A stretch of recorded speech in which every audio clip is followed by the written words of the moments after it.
Oi, gente! Estamos juntos para mais uma videoaula. Dessa vez a gente vai estudar sobre o sistema sanguíneo, né? O nosso sistema ABO e o nosso fator RH, tá ok? Então não esquece, depois de assistir essa aula, coloque seu nome no comentário, coloque a sua turma para colocar na ata de frequência e qualquer dúvida me procura no chat, me procura no privado, que a gente resolve essa dúvida sem nenhum problema. Então vamos embora aprender juntos. Para a gente falar de sistema ABO, a gente precisa dar o crédito a quem descobriu ele, né? Quem foi, e principalmente quando a gente tem aí, participando dessa descoberta, um biólogo, alguém muito importante para a sociedade, né? Ele era médico e biólogo austríaco, o nome dele é Karl Landstein, não sei se pronuncia assim, mas vai ficar assim, e ele descobriu uma reação de aglutinação no sangue. Graças a essa descoberta, em 1930, ele foi o vencedor do Nobel, né? Então ele tem esse prêmio Nobel aí na carreira dele exatamente porque ele conseguiu dar esse grande passo para a medicina, que foi a segurança na transfusão sanguínea entre indivíduos. O que é que ele descobre, na verdade? Ele descobre que existem substâncias dentro do nosso sangue, dentro das nossas hemácias e do nosso plasma sanguíneo, que podem fazer com que células se aglutinem, ou seja, formem coágulos, o que é muito preocupante do ponto de vista médico, porque se eu recebo um sangue e esse sangue coagula dentro das minhas veias, por exemplo, ele pode impedir que outro sangue passe, o que pode causar um colapso no meu sistema sanguíneo e me levar à morte.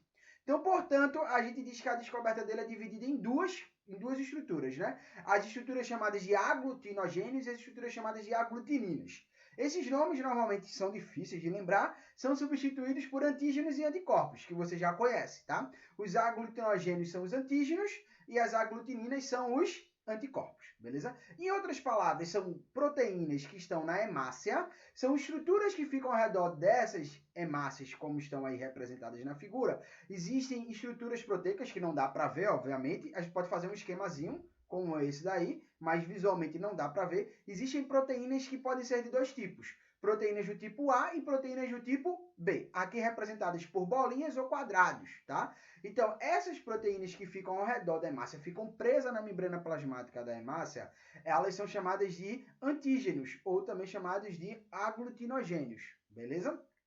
E no plasma sanguíneo, que é aquela parte líquida do sangue que fica lá junto com as hemácias, com os elementos figurados, o plasma sanguíneo possui também proteínas.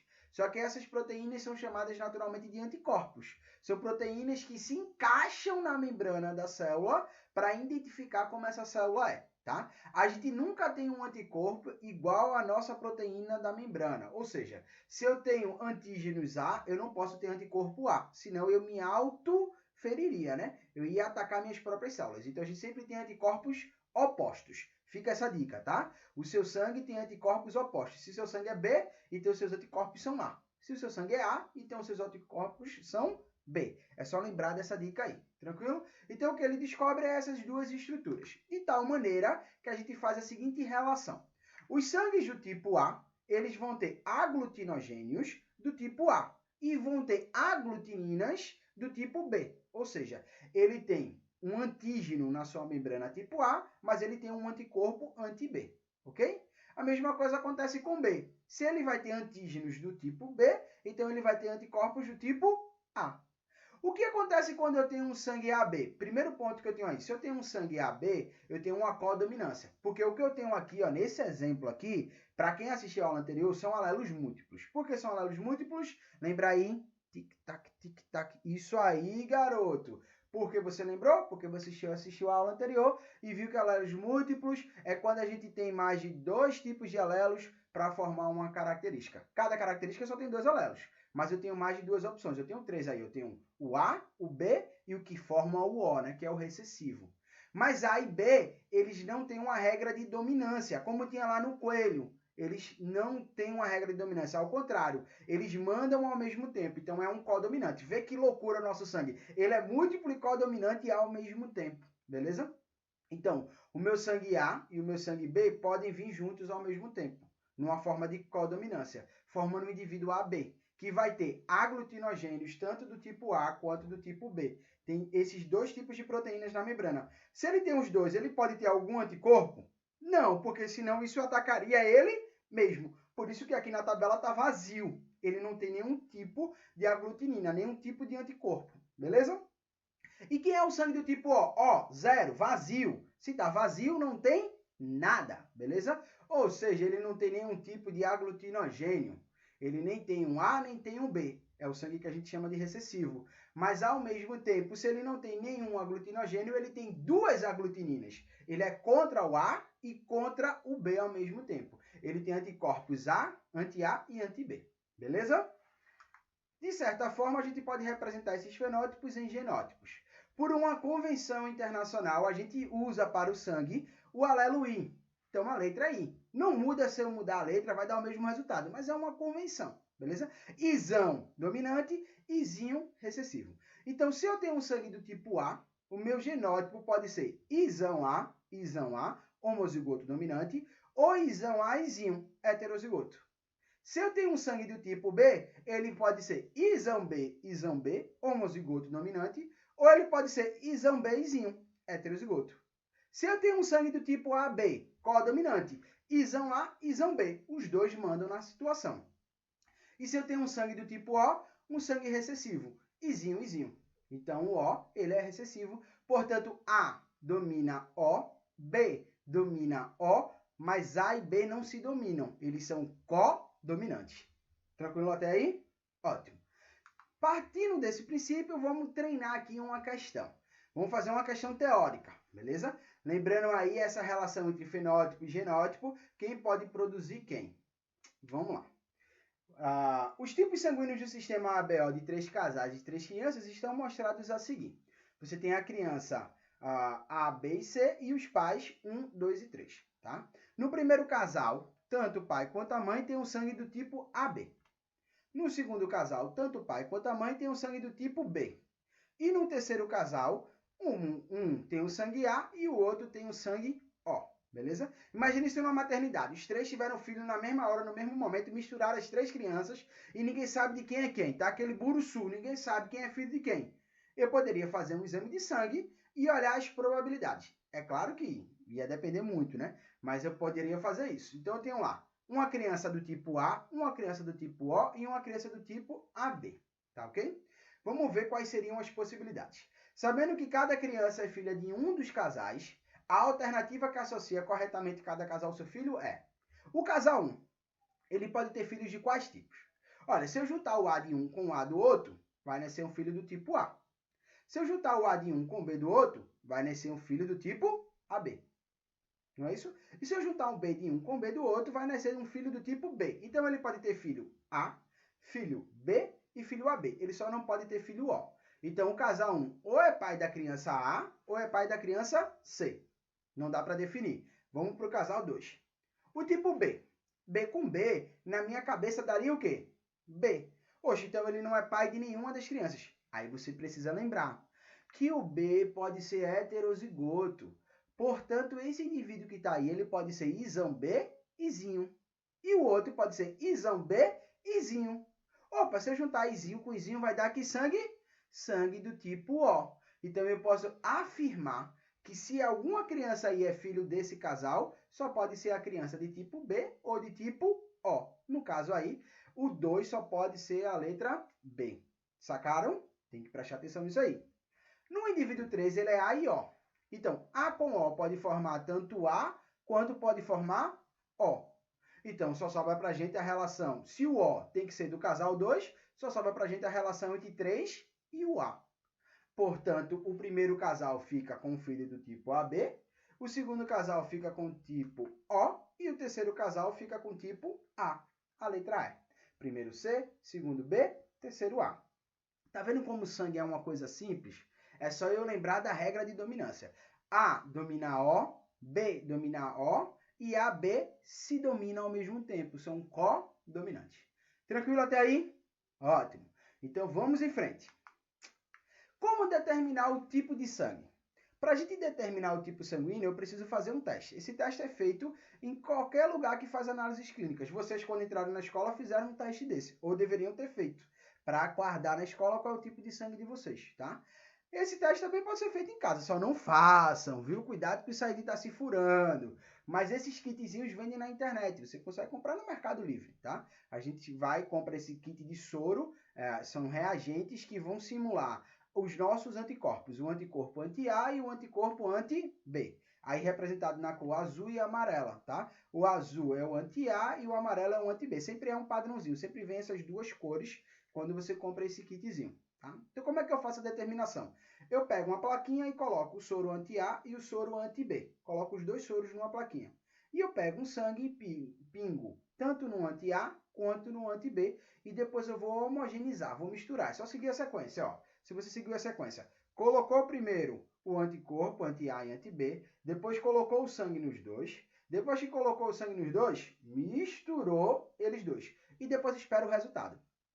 Se ocorrer o que a gente chama de aglutinação, ou seja, formou coágulos, o sangue se junta e forma bolhas, que são coágulos, beleza? Aglutinou o sangue, ele se juntou. Aí a gente tem uma reação positiva. Se o sangue continua espalhado, misturado, diluído, como se nada tivesse acontecido, a gente diz que houve uma reação negativa. A sequência de reação positiva com negativa diz pra gente que tipo de sangue é. Aí você consegue ver aqui o resultado, tá? Essa faixa azul é o anti-A e a faixa amarela é o anti-B. Aí você vê aqui, ó. Quando o sangue ele aglutina com A, mas não aglutina com B, é porque ele é do tipo A. As hemácias dele são todas do tipo A, beleza?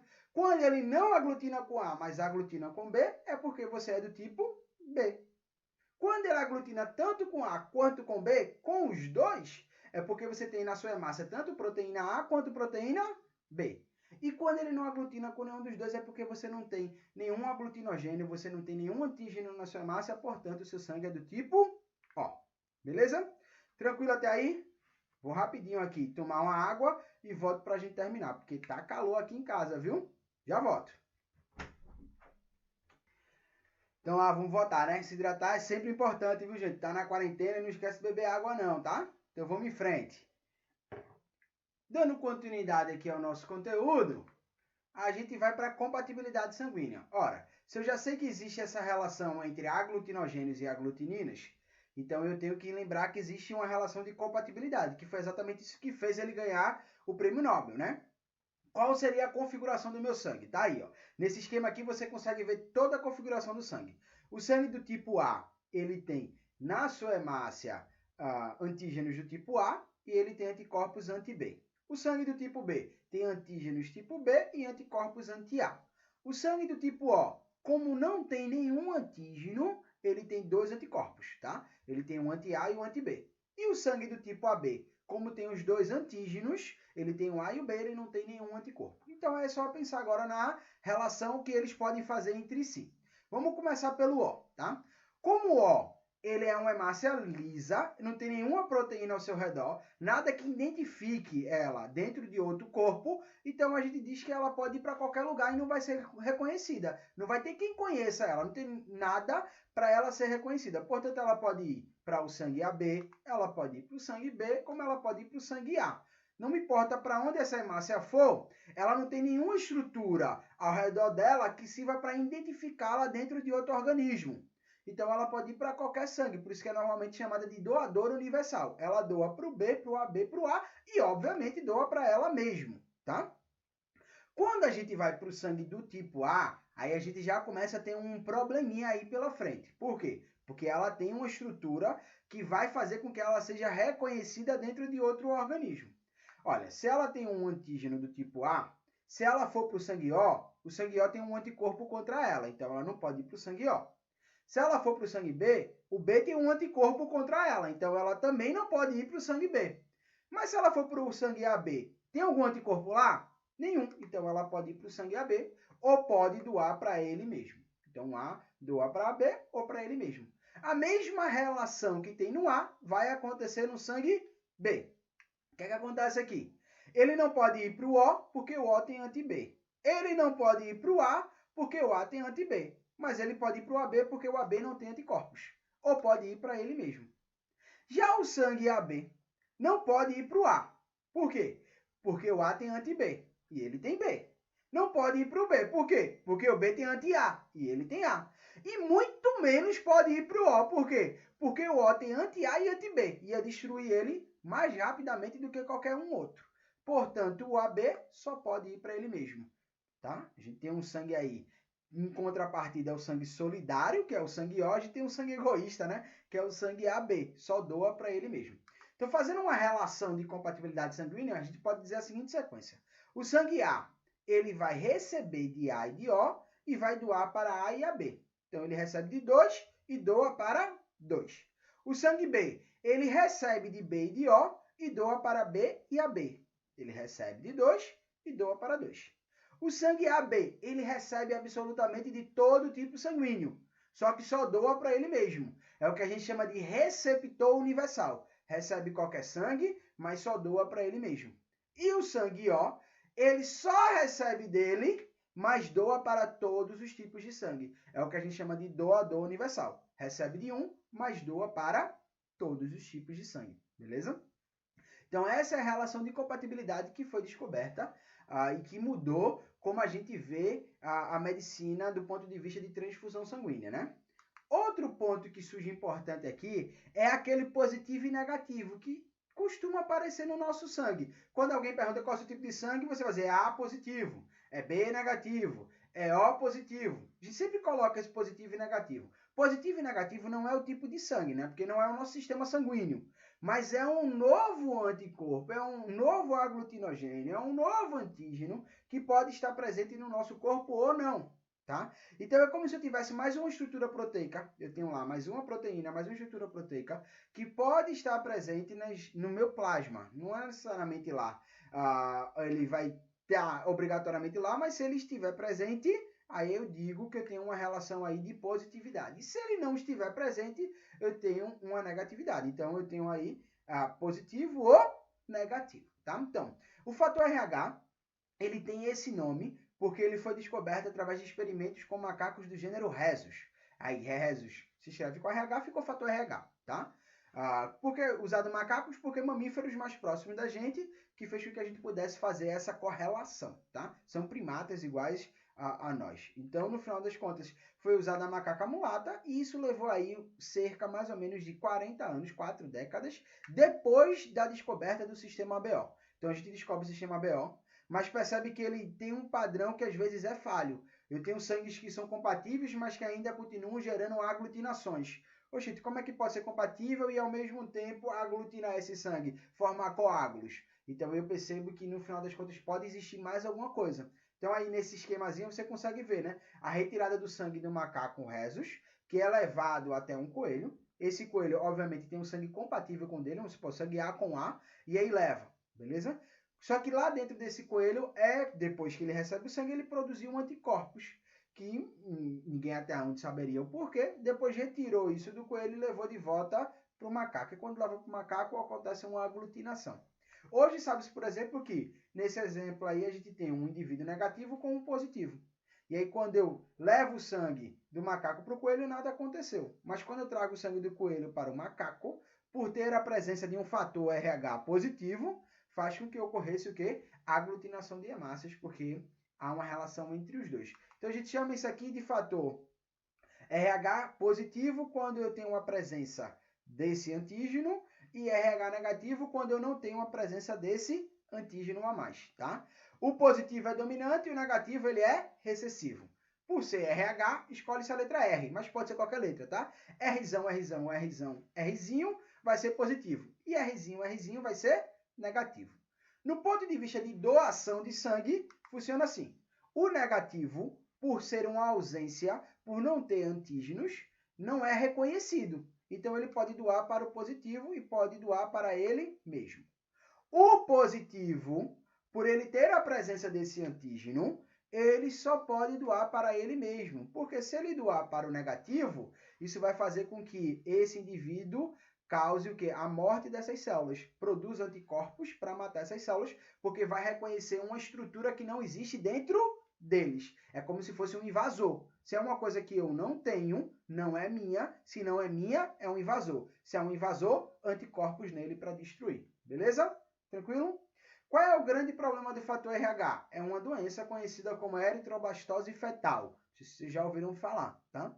A eritrobastose fetal acontece na gravidez. E só vai acontecer se a mãe tiver fator RH negativo e tiver um filho de fator RH positivo. Oxe, como é que uma mãe negativa pode ter um filho positivo? Porque negativo é recessivo. E se o esposo dela, se o marido dela, o gerador desse filho, seja lá o que for, ele for positivo, nessa genética, ele, por ser dominante, pode fazer com que ela, negativo, geste um filho positivo.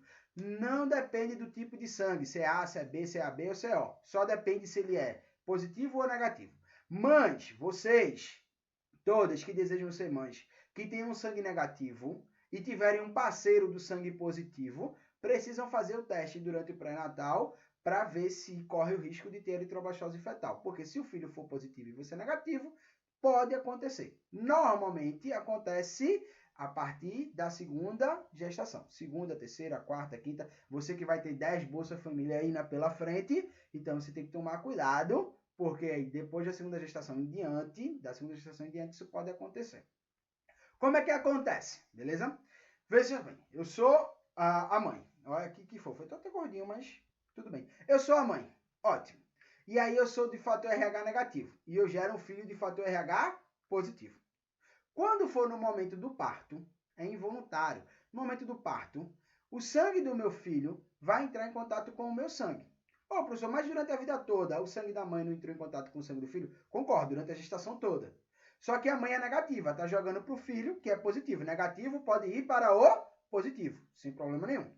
Quando o filho vai nascer, é comum que o sangue do filho entre em contato com o sangue da mãe, ou seja, ocorre um fluxo reverso. Porque tem que cortar o cordão umbilical, porque pode ter ruptura, seja lá o que for. O fato é que o sangue do filho entra em contato com o sangue da mãe. Aí acontece o inverso. O positivo indo para o negativo. Quando esse sangue positivo for para a mãe vai ter que destruir esse sangue, porque ela vai reconhecer esse sangue como um corpo estranho, algo que não tinha dentro dela. E aí ela vai criar anticorpos, que antes ela não tinha, então ela vai criar, porque a gente só cria anticorpos depois que a gente entra em contato com o antígeno, né? Não é assim? Eu só crio anticorpos para catapora depois que eu tenho catapora, a menos que eu tome uma vacina que me mostre como é a catapora antes. Mesma coisa vai ser com o fator RH. Eu só vou criar anticorpos quando eu tiver contato com ele. Se eu for negativo e entrou no meu corpo, coisa nova, cria um anticorpo. Até aí aconteceu o quê? Absolutamente nada. Só que aí eu fiquei grávida de novo. Fofura. Fiquei grávida de novo. E aí quando eu fiquei grávida de novo, negativo, com um filho positivo, quando eu mandar o meu sangue para esse filho, o que é que tem dentro desse sangue agora, galerinha? Anticorpos contra o RH.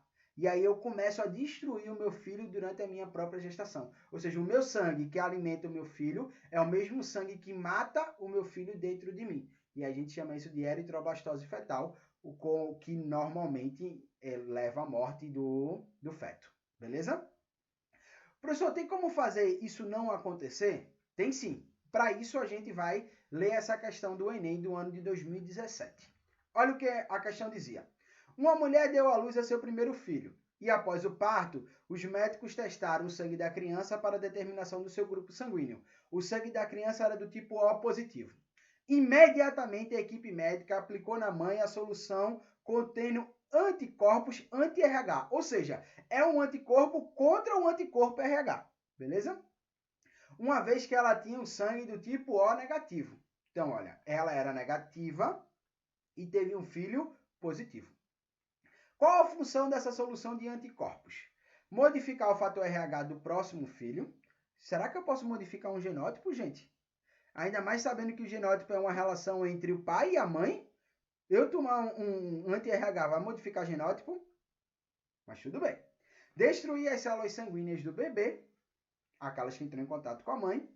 Formar uma memória imunológica na mãe, ou seja, fazer com que ela tenha uma memória de produção de anticorpos. Neutralizar os anticorpos produzidos pela mãe ou promover a alteração do tipo sanguíneo materno, tá? Então, aqui no caso, o que é que a gente tem que pensar? Modificar o RH é impossível. Não tem como modificar porque isso é genótipo. Destruir as células do sangue do bebê também é um fator impossível. Por quê? Porque o sangue dele é O, dela é O. Quando estiver na corrente sanguínea, como é que eu vou destruir o O dele sem destruir o O dela? Como é que ele vai saber a diferença? Beleza? Formar uma memória imunológica é tudo que eu não quero. Eu não quero que a mãe tenha uma memória imunológica para não atacar o próximo filho. Neutralizar os anticorpos produzidos pela mãe. Aí agora a gente chegou onde a gente queria. O que é que eu faço? Quando eu tenho um filho positivo e sou negativo, eu preciso tomar, na hora do parto, na hora que nasce o filho, eu preciso tomar uma solução que vai inibir todos os anticorpos que eu produzi naquele momento. Para quê? Para que eu não crie uma memória. E se eu não tenho memória, no próximo filho vai ser como se fosse o primeiro filho. E todas as vezes que eu tiver meus 10 filhos do Bolsa Família, eu vou ter que fazer isso. Beleza? Então, essa foi a nossa aula sobre sangue e fator RH. Se você ficou com alguma dúvida, me procura e espero que tenham gostado. Saudades de vocês, viu, gente? Um beijão. Se cuidem nessa quarentena. Tchau!